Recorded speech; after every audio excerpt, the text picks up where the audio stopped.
뉴스 정면 승부. 여러분 안녕하십니까? 94.5 YTN 뉴스 FM 강지훈의 뉴스 정면 승부입니다. 요즘 자고 일어나면 군대에서 사건 사고 소식이 들립니다.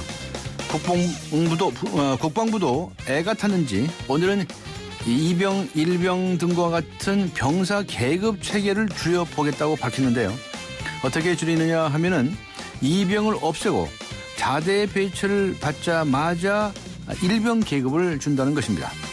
사실 이병은 1954년이죠. 군 복무기간이 36개월이었을 때 만들어진 것이어서 21개월인 현행 복무기간을 생각해보면 변화가 필요하다는 생각도 할 수 있습니다. 그런데 군대 내 폭력이나 자살 등 갖가지 문제들이 계급적 하나 줄인다고 해서 바뀔 수 있는지도 의문이고요. 육군이 현재의 병사 계급을 일병, 상병, 병장으로 줄이면 병행 문화가 개선될 수 있을까요? 여러분 어떻게 생각하십니까? 오늘 뉴스 정면 승부에서 여러분께 드리는 질문은 이것입니다. 육군이 이병을 없애고 일병, 상병, 병장으로 계급을 줄인다고 하는데요. 이러면 군대 문제가 해결될 수 있을까요? 네, 휴대전화 우물정 0945, 우물정 0945번으로 의견 보내주시기 바랍니다. 짧은 문자 50원, 긴 문자 100원의 유료 문자죠. YTN 라디오 애플리케이션 예스로 듣고 계신 분들께서는 예스 게시판에 글을 남기셔도 되겠습니다. 추첨을 통해서 정통 시사주간지 주간 경향 구독권 보내드리겠습니다. 네, 강지훈의 뉴스 정면 승부 들어갑니다.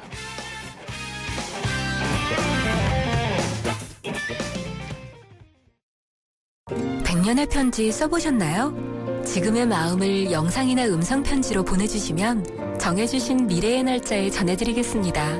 10년이 걸리든 20년이 걸리든 꼭 전해드리겠습니다. 변치 않는 마음을 전하는 SK텔레콤 100년의 편지. 지금 티스토어에서 다운받으세요.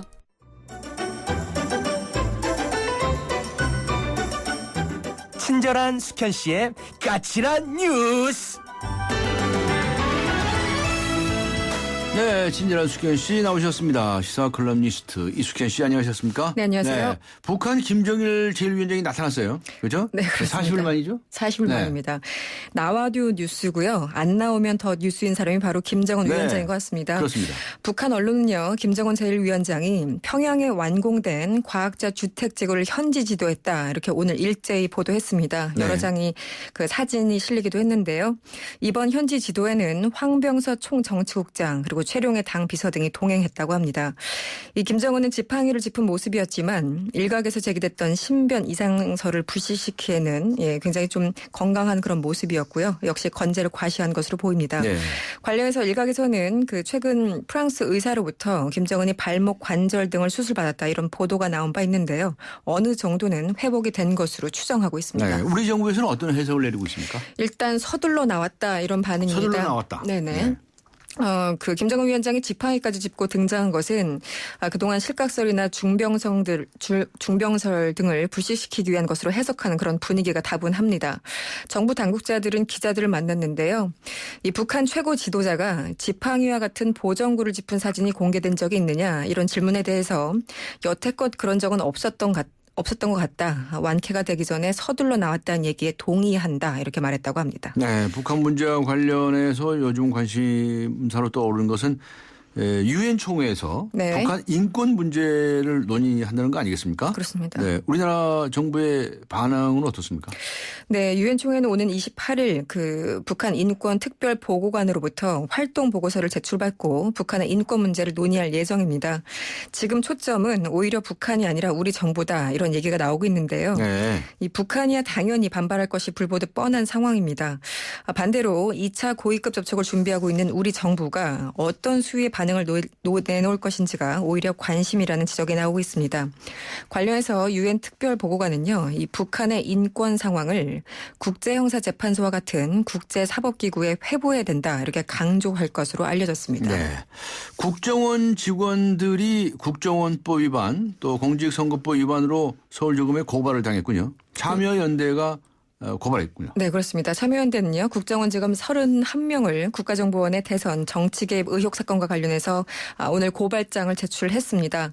참여연대 설명은 이렇습니다. 원세훈 전 국정원장에 대한 판결에 따르면 국정원 안보 5팀 직원들이 트위터 계정 175개, 그리고 안보 3팀 직원들이 인터넷 사이트 아이디 117개를 사용해서 국내 정치 그리고 선거에 개입한 것으로 확인됐다, 이렇게 주장을 한 겁니다. 검찰은 수사 과정에서 이들을 입건하지 않았지만 원 전 원장 등에 대한 1심 판결을 통해서 국정원 직원들의 행위가 분명히 드러난 만큼 이들을 기소해서 응분의 처벌을 받게 된다, 이렇게 주장했습니다. 네. 다음에는 요즘 그 사이버 망명 뭐 얘기가 나오지 않습니까? 네. 뭐 그런 얘기와 관련된 이야기인데 최성준 방송통신위원장이 검찰의 사이버 사전 검열 강화 방침에 대해서 반대 의견을 밝혔다고요? 네, 그렇습니다. 오늘 국감에 출석한 최성준 방송통신위원회 위원장은요, 검찰이 직접적으로 사전에 검열을 할 수 없고 또 정보통신망법상 취지에 반한다고 밝혔습니다. 앞서서 방통위는 검찰이 지난달 소집했던 대책회의에도 참석을 했었는데요. 네. 당시에도 검찰의 인터넷 게시글 사전 검열이 불가능하다, 이런 입장을 내놨다고 합니다. 어쨌든 방통위원장이 오늘 직접적으로 이 검찰의 사이버 검열에 대해서 반대 의견을 밝혔기 때문에 논란은 더욱 거세질 전망입니다. 네, 그렇군요. 자, 한국수자원공사 사장이 최계훈 사장인데요. 네. 국정감사에서 이렇게 말했네요. 물값 인상을 시사하는 듯한 네. 이런 발언이 나왔다는 거 아닙니까? 그렇습니다.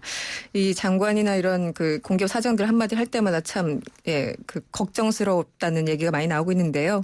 기재부는 고속도로 통행료를 인상하겠다, 이렇게 검토하고 있다고 보도가 나오고 있고요.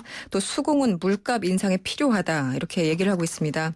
오늘 국토교통위원회 국감에 출석한 최계훈 수공 사장은요, 현재 물값은 원가율이 85% 정도이기 때문에 원가는 받아야 되겠다는 생각이 있다, 이렇게 답변을 했습니다. 앞서서 수공은 지난 2005년 이후에 7년 만이죠. 지난해에 광역 상수도 그리고 댐 용수 요금을 올린 바가 있었습니다. 하지만 최계훈 사장은요, 이 수도세 인상이 네. 4대강 사업과는 별도다, 이렇게 강조를 했는데요. 네. 뭐 아시겠지만 수공은 MB정부 당시에 4대강 사업으로 벌써 수조 원의 빚을 떠안은 상태죠. 네. 이것을 의식한 발언이라는 해석이 나오고 있습니다. 그렇군요. 자, 논란 속에 오늘 일부 개장한 제1롯데월드. 제1롯데월드 측에서 안전성 문제를 제기한 전문가에게 용역을 줬답니다. 이게 무슨 이야기입니까? 네, 쉽게 표현하면요. 네. 이 나를 비판한 사람한테 나에 대해서 진단해달라, 이렇게 한 건데요. 이게 참 용감한 건지 아니면 다른 의도가 있었던 건지 참 네. 헷갈린다, 이런 논란인 것 같습니다. 네. 새누리당 박인숙 의원에 따르면 롯데 측은 박창근 관동대 교수가 부회장을 맡고 있는 대한하천학회에 지난 7월에 5억 원짜리 용역을 줬습니다. 네. 롯데 측은 이전에는 두 곳에만 용역을 맡겼었는데요. 지난 7월에 이게 뒤늦게 대한하천학회를 추가적으로 이렇게 추가했다는 겁니다. 문제는 박 교수가요, 그동안 안전성 문제를 제기하고 비판했던 대표적인 인사라는 점인데요. 네. 일각에서는 용역을 맡은 이후에 박 교수의 발언 수위나 내용이 달라지고 있다, 이런 주장이 나오기도 했습니다. 진짜로 달라졌는지 알아봐야 되겠네요. 네, 일부 언론의 보도에 따르면 뭐 물론 발췌한 거겠지만 약간 좀 내용이 달라진 건 사실인데요. 어쨌든 롯데 측과 박 교수 측은요, 의혹을 전면적으로 부인하고 있습니다. 알겠습니다.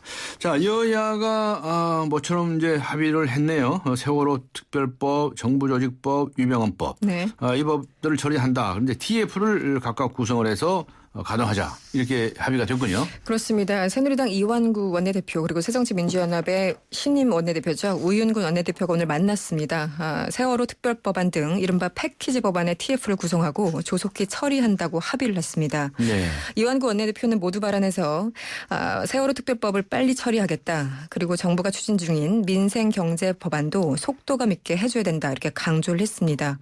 여기에 대해서 우윤근 원내대표는 우리 정치에서 만고불변의 진리가 있는데 야당은 내놓을 게 없고 여당이 얼마나 주느냐에 따라서 달려있다, 이렇게 말하면서 신경전을 벌이기도 했습니다. 이 여야 합의에도 불구하고요, 지금 유가족들이 특별검사 후보군 추천 문제를 놓고 반발하고 있어서요, 여전히 불씨는 남아있는 상태입니다. 네, 알겠습니다. 수고하셨습니다. 고맙습니다. 네, 지금까지 시사칼럼니스트 이숙현 씨와 함께 했습니다. 지금 시각은 6시 20분을 가리키고 있습니다. 이 시각 교통 상황 어떤지 알아보죠. 김미란 캐스터입니다. 네, 뉴스 정면승부 교통정보입니다. 먼저 오늘 저녁 8시 서울 월드컵 경기장에서는 우리나라와 코스타리카 간의 축구 경기가 있습니다. 주변 도로 혼잡이 예상되고 있는데요. 경기장 가시는 분들은 가급적 대중교통을 이용하시기 바랍니다.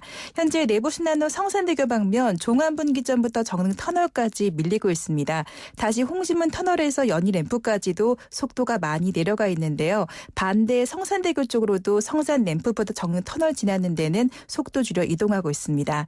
한강을 따라 강병우 올림픽대로 이동 차량이 많습니다. 우선 강병우 구리 방면 가양대교부터 양화대교 구간 밀려 지나고 있고 서강대교에서 반포대교까지도 정체입니다.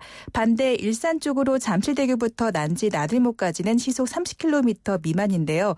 나란한 올림픽대로도 하남 방면 방화대교부터 성산대교, 다시 여의상교 나들목부터 영동대교까지 속도가 내려가 있습니다. 뉴스 정면승부 교통정보였습니다. 대한민국의 하루, 여러분의 하루를 정리해드립니다. YTN 뉴스 FM 뉴스 정면 승부.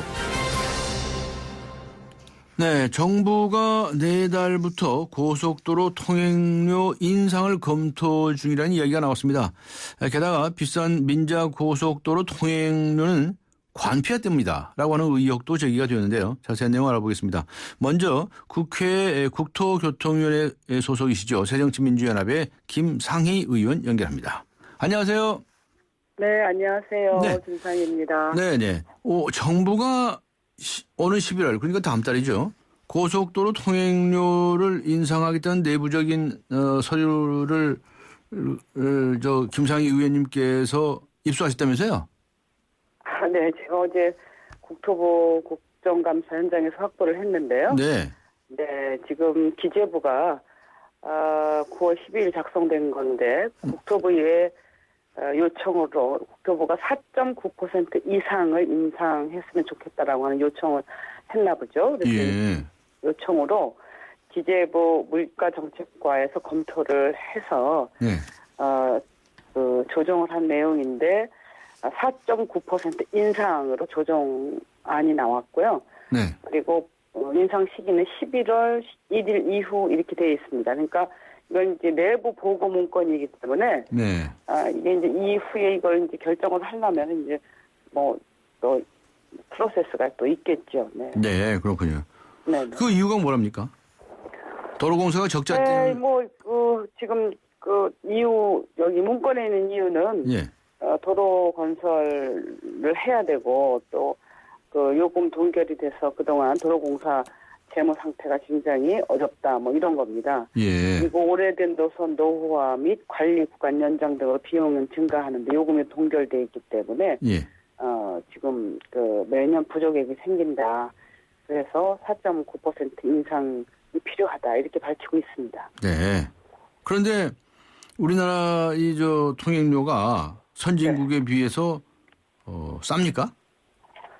네, 선진국에 비해서 절대액으로 보면 쌉니다. 네. 아, 예. 많이 쌉니다. 지금 한 40, 50% 미만입니다. 네. 어떻게 보십니까? 이거 예. 네, 근데 이거는 그냥 이렇게 평면적으로 예. 뭐 킬로미터당 얼마 이렇게 비교하는 것은 좀 문제가 있는 것 같고요. 네. 네, 우리 경우에 굉장히 이용률이 높지 않습니까? 그래서 도로가 항상 정체가 되고 그리고 또 우리가 이제 나라가 좁다 보니까 출퇴근을 많이 하지 않습니까? 네. 뭐 고속도로도 요즘에는 막 출퇴근을 많이 하고 있고 그리고 지금 보면은 민자고속도로들이 많이 생겼어요. 그래서 예. 지금 사람들이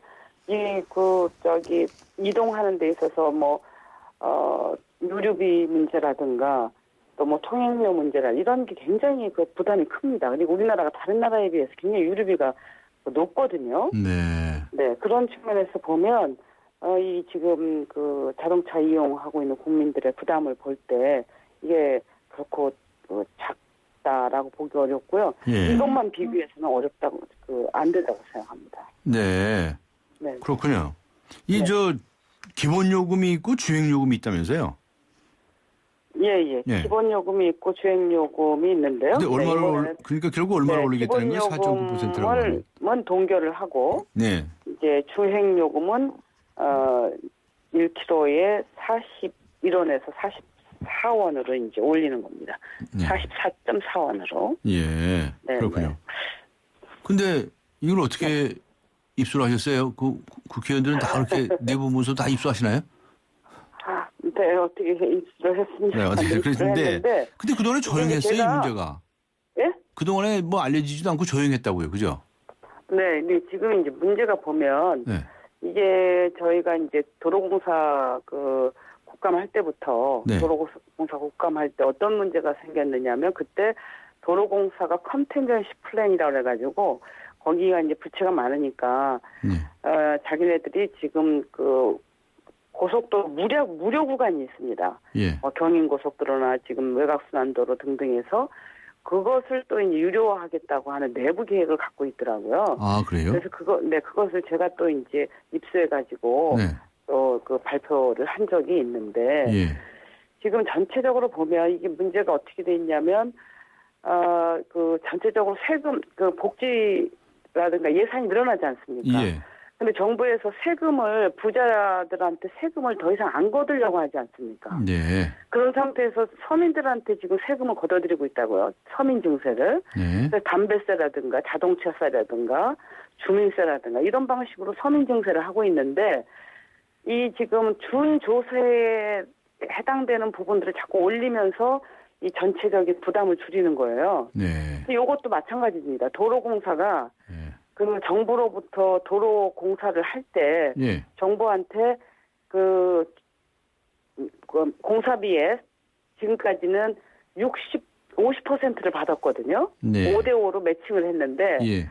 올해 어떤 결정을 했냐면 내년부터 이제 그 공사비를 5대5에서 4대6으로 했어요. 그래서 도로공사가 6을 내야 됩니다. 네. 네, 그러니까 진짜 도로공사가 이제 부담이 되고 그러다 보니까 도로공사가 이제 지금 통행료를 자꾸 올려달라고 하는 겁니다. 그러니까 문제는 뭐냐면 지금 세금을 간접적으로 이렇게 준조세를 올리는 방식으로 증세를 하는 겁니다. 서민 증세를. 네. 그 점에서 그래서 저는 이거 상당히 문제가 있다고 생각을 합니다. 알겠습니다. 기재부에서는 뭐 아직 결정되지 않았다 그러고. 그렇죠. 기재부에서는 이거 검토를 한 것이지 결정된 건 아니다 이렇게 하는데 제 생각에는 너무 국민들이 네. 지금 서민 증세에 대한 반감들, 네. 반발 여론이 크기 때문에 비판 여론이 크니까 아마 신중하게 검토하지 않을까 싶습니다. 예, 알겠습니다. 오늘 말씀 감사합니다. 네, 네, 수고하셨습니다. 감사합니다. 네, 지금까지 새정치민주연합의 김상희 의원이었습니다.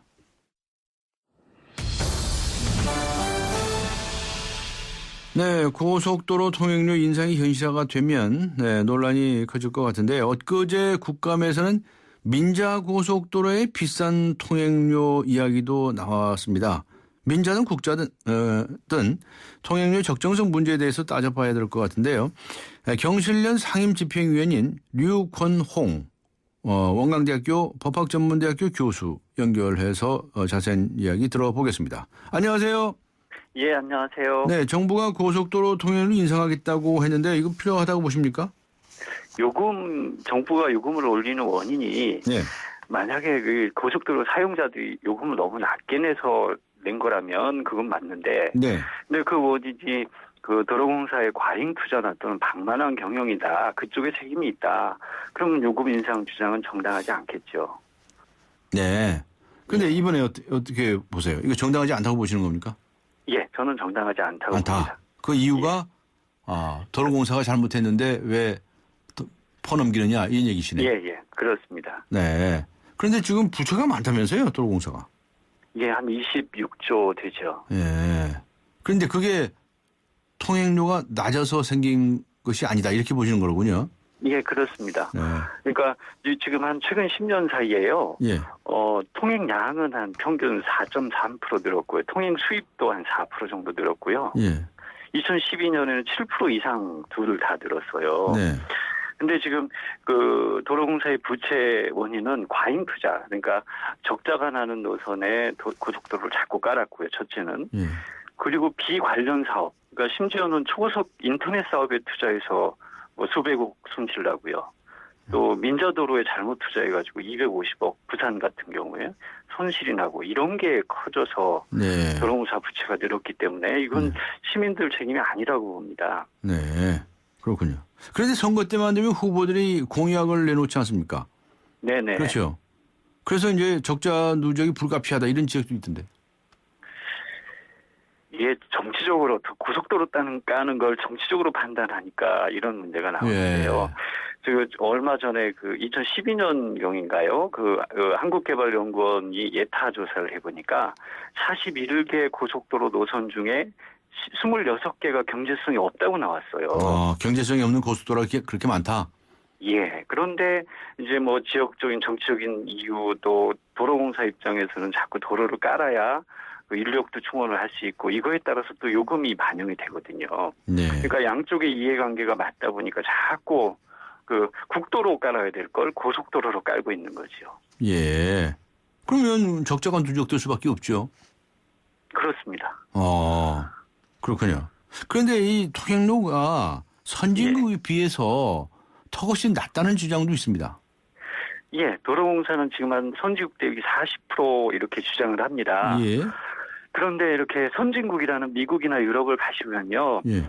원래 고속도로는 프리웨이, 무료 도로고 특별한 경우에 예컨대 뭐 지하를 뚫는다거나 뭐 비용이 많이 들어간 다리를 놓거나 이런 경우에만 톨웨이 유료 도로로 하죠. 그러니까 우리는 고속도로 하면 유료 그러는데 그 사람들 아이디어에서는 고속도로는 원칙은 무료예요? 무료라는 겁니다. 예.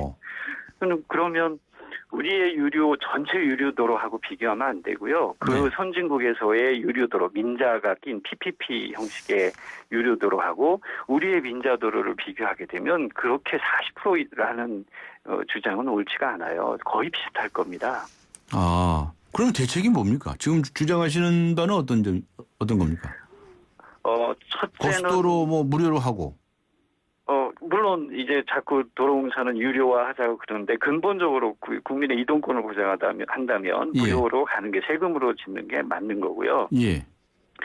제일 중요한 건 요금 결정을 하는데 이렇게 요금을 자꾸 올리고 그러는데 시민 참여가 없어요. 이게 뭐 검증도 안 됐고요. 이 투자에 대해서 옳다 그르다 할 수 있는 기회도 주지 않고요. 네. 그러다 보니까 이게 이 정부에서 결정하고 도로공사가 결정을 해서 정말 어디에 문제점이 있는지를 알 수가 없다는 게 제일 큰 문제입니다. 그래서 그런 것들이 객관적이고 검증이 된 시스템이 된다면 국민들을 설득할 수 있겠죠. 자, 정말 이런 문제가 있으니까 이번에 요금 뭐 4%니 5%니 올려야 되겠습니다. 근데 지금 상황에서는 그런 시스템이 안 돼서요. 국민들 입장에서는 불만일 수밖에 없죠. 알겠습니다. 그럼 민자고속도로라는 거 있지 않습니까?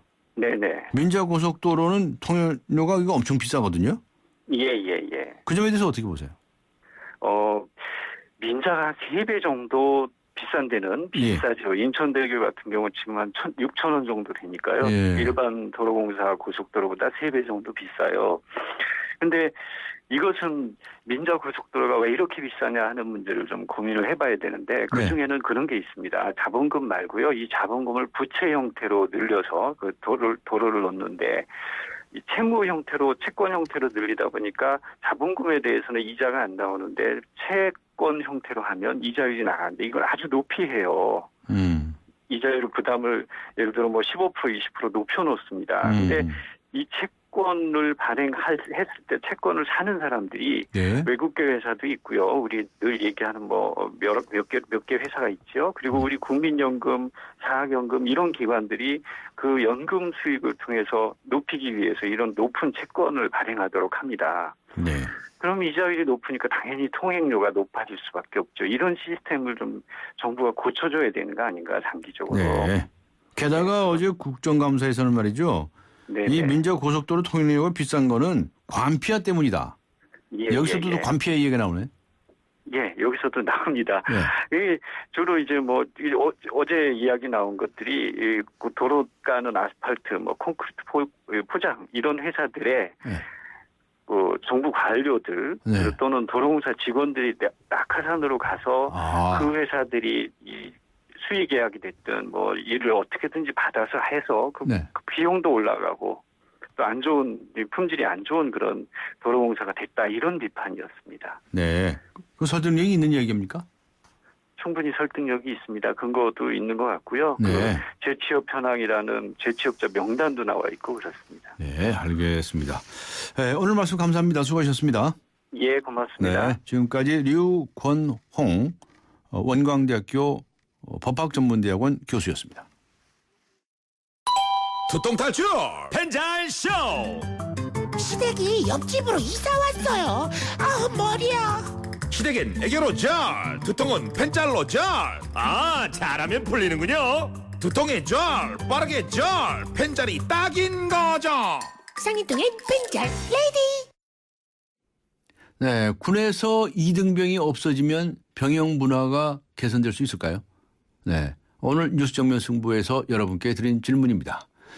휴대전화 우물정 0945 우물정 0945번으로 의견 보내주시기 바랍니다. 짧은 문자 50원, 긴 문자 100원은 유료 문자죠. YTN 라디오 애플리케이션 예스 게시판에 글을 남기셔도 됩니다. 잠시 후 2부에서 뵙겠습니다. 2014 YTN 연중기획 함께하는 미래 창조 대한민국 개그맨 이동우 씨입니다. 사람들이 주변에서 가끔 그렇게 이야기들을 많이 합니다. 너 그거 할 수 있겠냐라는 거죠. 그때마다 저는 대답을 합니다. 할 수 없으면 어떠니? 시각장애인들은 일상 자체가 도전일 수밖에 없다. 예를 들어서 밥을 먹는 행위, 심지어는 화장실에 가는 행위, 뭐 그런 것들이 사실은 다 도전인 거죠. 산다는 것은 도전. 뭐 꼭 높은 산을 올라가야 도전이고 큰 바다를 건너가야만 도전이고 그게 아니죠. 살겠다라고 하는 도전, 그 도전에 있는 희망. 이것이 같은 뜻의 단어인 것 같은데 하루하루를 진정한 행복을 느끼면서 살고자 한다면 바로 그 안에 대한민국의 희망과 미래가 함께 있다고 생각합니다. 2014 YTN 연중기획 함께하는 미래 창조 대한민국 YTN 라디오가 함께합니다.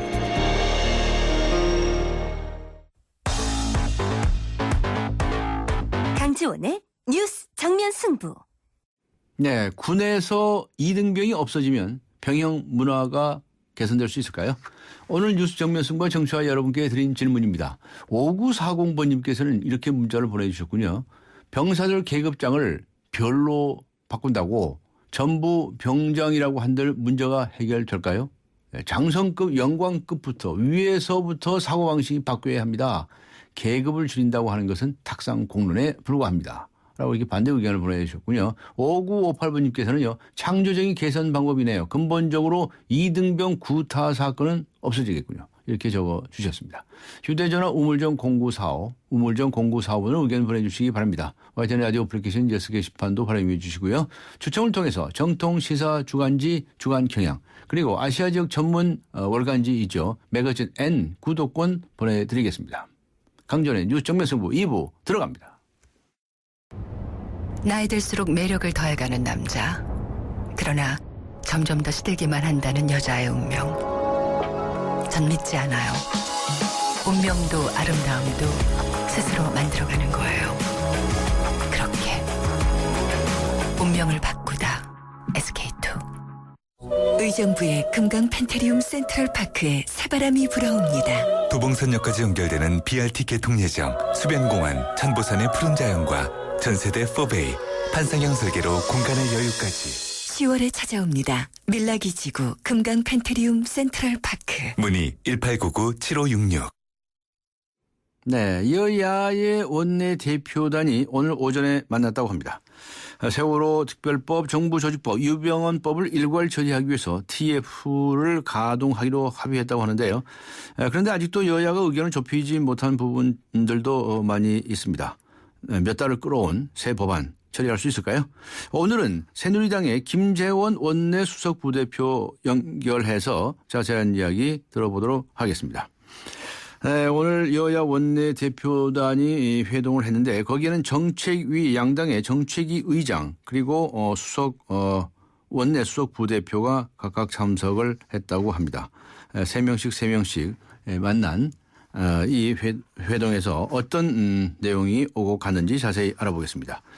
김재원 의원 지금 연결됐습니다. 안녕하세요. 예, 안녕하세요. 네, 오늘 원내대표단 회동을 하셨죠? 예, 그렇습니다. 네, 분위기가 어떻습니까? 화기애애했습니까? 예, 뭐 저희들이 특히 그 평소 존경하던 또 우윤근 원내대표님이시고 네. 또 나머지 그 원내 지도부께서 다 대화를 존중하고 우회주의자 분 때문에 네. 앞으로 여러 가지 막혀 있는 현안 문제들을 저희들이 책임지고 잘 해결해야 되겠다라는 네. 그런 다짐을 서로 하는 그런 자리였습니다. 네. 다짐을 하셨군요. 예. 그런데 잘 될까요? 근데 잘 되도록 노력을 하면 예, 아무래도 그 과거보다는 훨씬 많은 성과를 이뤄낼 수 있으리라고 생각하고 있습니다. 그런 걸 이제 국민들이 바라고 있죠. 예. 어떤 내용이 논의됐습니까 오늘? 오늘은 일단 기본적으로 뭐 인사하고 그다음에 지금 당장에 급한 것이 세월호 특별법하고 예. 정부조직법 그리고 이른바 유병원 관련법을 이번 10월 말까지 1차 처리하는 것이 예. 급선무기 때문에 그에 대해서 지금 현재 국정감사가 진행 중이기 때문에 소관 상임위에서 이 문제를 다 해결하기가 어려운 상황이거든요. 그래요? 예. 원내 지도부에서 TF팀을 만들어서 신속하게 여야 단일안을 만들고 네. 그 단일안이 만들어지면 상임위원회에 보내서 상임위원회에서 곧바로 처리하도록 그렇게 지금 방침을 정했습니다. 그렇군요. TF팀은 한 개를 만듭니까? 세 개를 만드는 겁니까?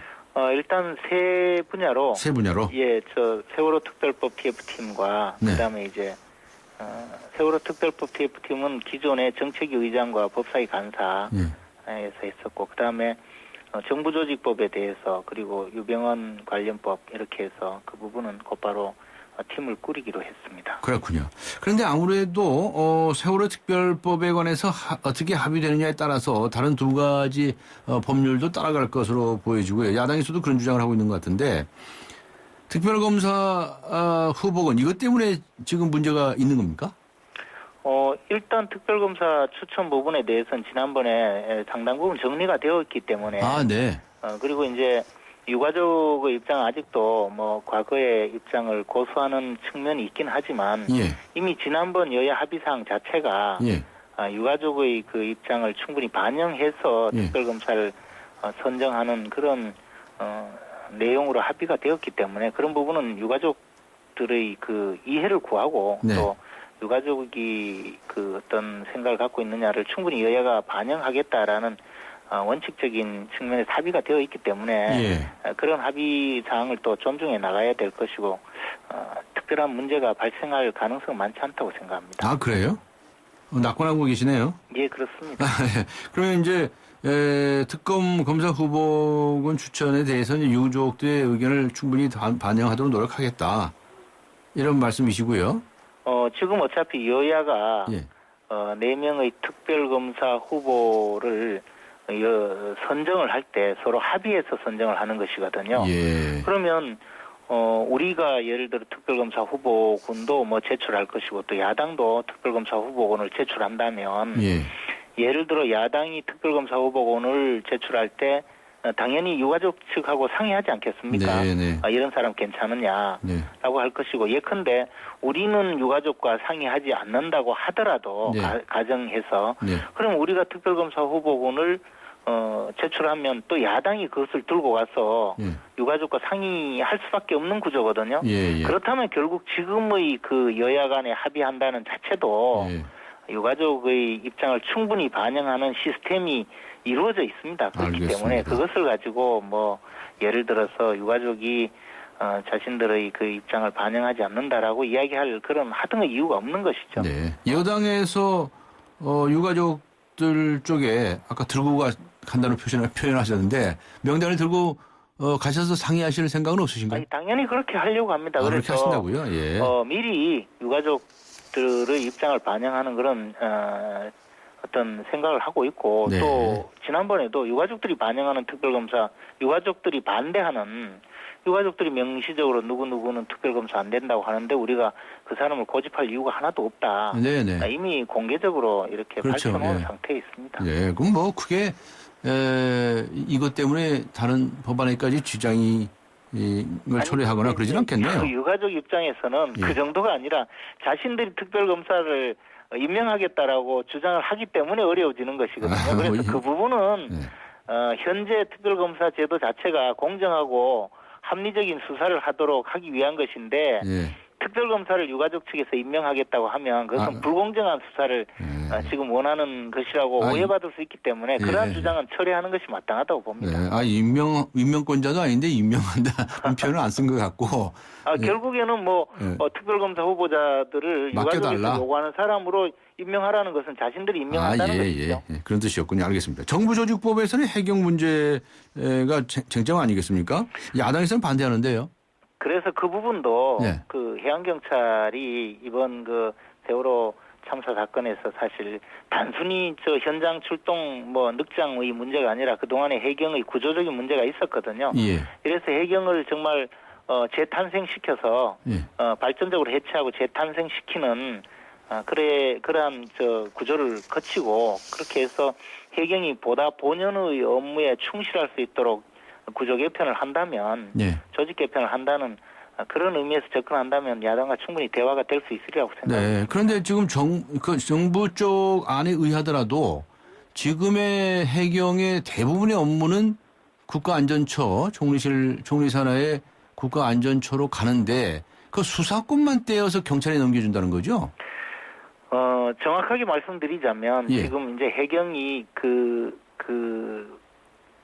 어떤 연안 경비와 그다음에 단속하고 또 단속 업무 그리고 환경 단속이라든가 또는 밀수 단속이나 이런 업무가 경찰 업무와 일반 경비 업무가 뒤섞여 있는데 이것을 이제 지금까지 해경이 너무 경찰 업무에 치중해서 그런 쪽으로 있죠. 갔기 때문에 수사 중에서도 초동 단계에서 필요한 수사권은 그대로 두고 수사를 많이 벌린 부분에 대해서 이제 좀 분리하고 나머지 해양 경비라든가 구조 그리고 영해 그 경비에 치중하고 본연 업무에 충실할 수 있도록 구조를 개혁하겠다는 그런 의미입니다. 알겠습니다. 유병헌법에 관련해서는 그냥 검사의 판단으로 몰수 추징을 할 수 있게 하겠다는 것이 여당 측의 주장인가요?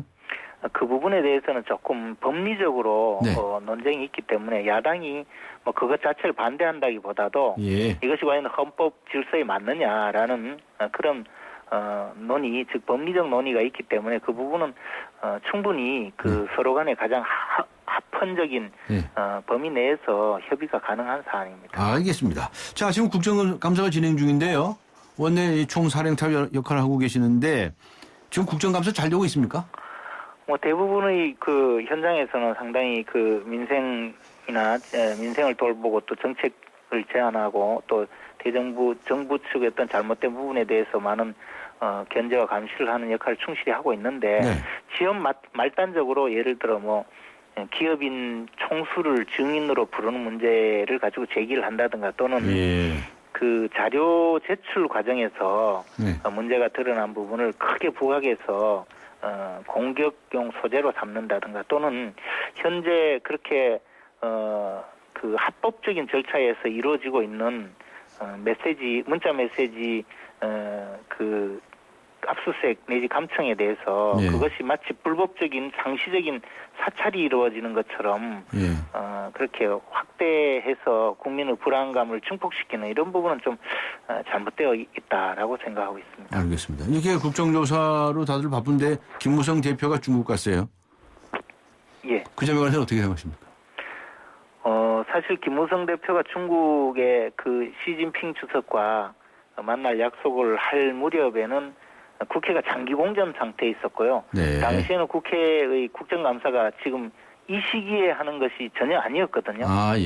여름에 하고 그다음에 9월 초에 곧바로 국정감사를 실시하는 것도 여야 간에 합의가 된 상태에서 지금 날짜를 잡았는데 이제 와서 그 야당에서 계속 국회를 보이콧하면서 밀리다가 이 날짜에 공교롭게 지금 엮인 것인데요. 그러다 보니 중국과의 어떤 외교 문제에서 또 그 국정감사 때문에 못 가겠다 할 수도 없고 또 이 시간을 놓치면 중국은 또 그 삼중전 회의 때문에 또 전혀 그 국가주석이 시간을 낼 수 없는 그런 지금 기간에 들어가기 때문에 결국은 부득이 최소 날짜를 잡아서 하고 있습니다. 알겠습니다. 시진핑 주석하고는 면담이 약속이 돼 있는 겁니까? 그건 일부 보도가 어떤 경우로 되는데 약속돼 있는 거로군요. 예, 오늘 중으로 만난다고 알고 오늘 있습니다. 중으로? 제가 오늘 벌써 오전에 만났네요. 오늘 오후에. 예. 예. 오전 우리 시간으로 오후 5시에 만났다고 들었습니다만 제가 확인은 못했습니다. 알겠습니다. 오늘 김재원 의원님께서는 보건복지위원회 소속이시죠? 예, 그렇습니다. 근데 오늘 국감에서 한 말씀 하셨는데요. 이 100억 들인 백신 공장이 개점 휴업 상태다. 이게 말이 되냐 이렇게 말씀하셨는데 이게 무슨 이야기입니까?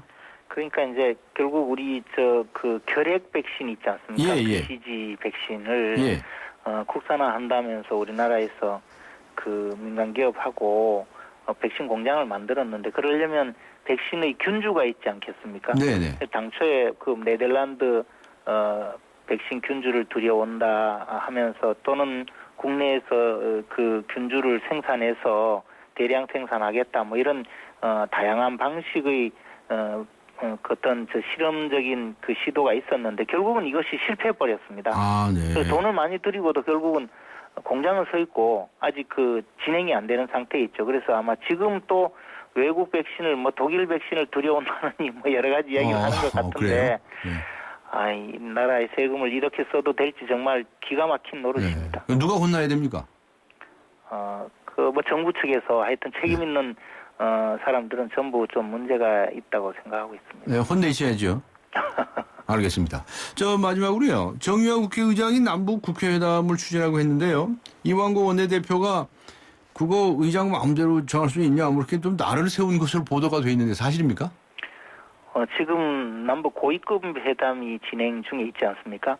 이달 말에서 다음 달 초까지 사이에 남북 간 고위급 회담을 진행하자라고 되어 있고 또 우리가 지금 아주 초미에 지금 현안 문제가 오이사 조치를 해제할 것인가 해제하라는 요구도 있고 해제해서는 안 된다는 그런 요구도 있는데 이것을 대통령께서는 당국자끼리 만나서 협의를 하자라고 대화의 물꼬를 트고 있습니다. 그렇다면 이것이 정부에서 남북 대화를 진행하고 있는데 국회의장께서 국회회담을 제안을 하면 만약에 북한에서 도리어 그 국회회담부터 하자라고 역제안을 하거나 이런 웃음꼴이 나올 수도 있거든요. 그래서 이런 문제는 국가적으로 중요한 문제는 정부와 협의를 잘 진행해서 알겠습니다. 정부에서 하고 있는 일에 도움을 줄 필요가 있다라는 그런 지적을 하신 것 같습니다. 그런 뜻이었군요. 예, 알겠습니다. 오늘 말씀 감사합니다. 예, 고맙습니다. 네, 고맙습니다. 지금까지 새누리당의 김재원 의원이었습니다.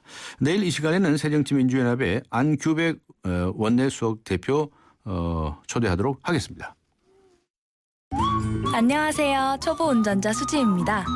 도로는 무섭고 차는 왜 이리 많은지 엄마야.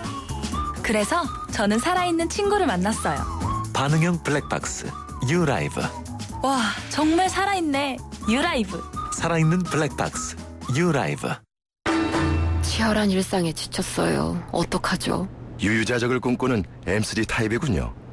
일상의 피로회복을 위해 하롱베이 3일치를 처방해드릴게요. 떠나세요. 당신의 타입에 맞는 베트남으로. 대한항공 베트남 4개 도시 운항. Excellence in flight. Korean Air. 삼성 신도시 분양 속보입니다. 눈앞엔 골프장 조망, 단지 앞엔 초중고교와 도서관, 중심 상업시설까지 가까운 968세대 대단지가 옵니다. 상위 40개 건설사 중 부채 비율이 2번째로 낮다는 그 동일이죠? 삼성이 아껴둔 중소형 대단지, 고양 삼성 7블럭, 동일 스위트 1차. 문의 02381-7373. 네, 군에서 2등병이 없어지면 병영 문화가 개선될 수 있을까요? 오늘 청취자 여러분께 드린 질문인데요.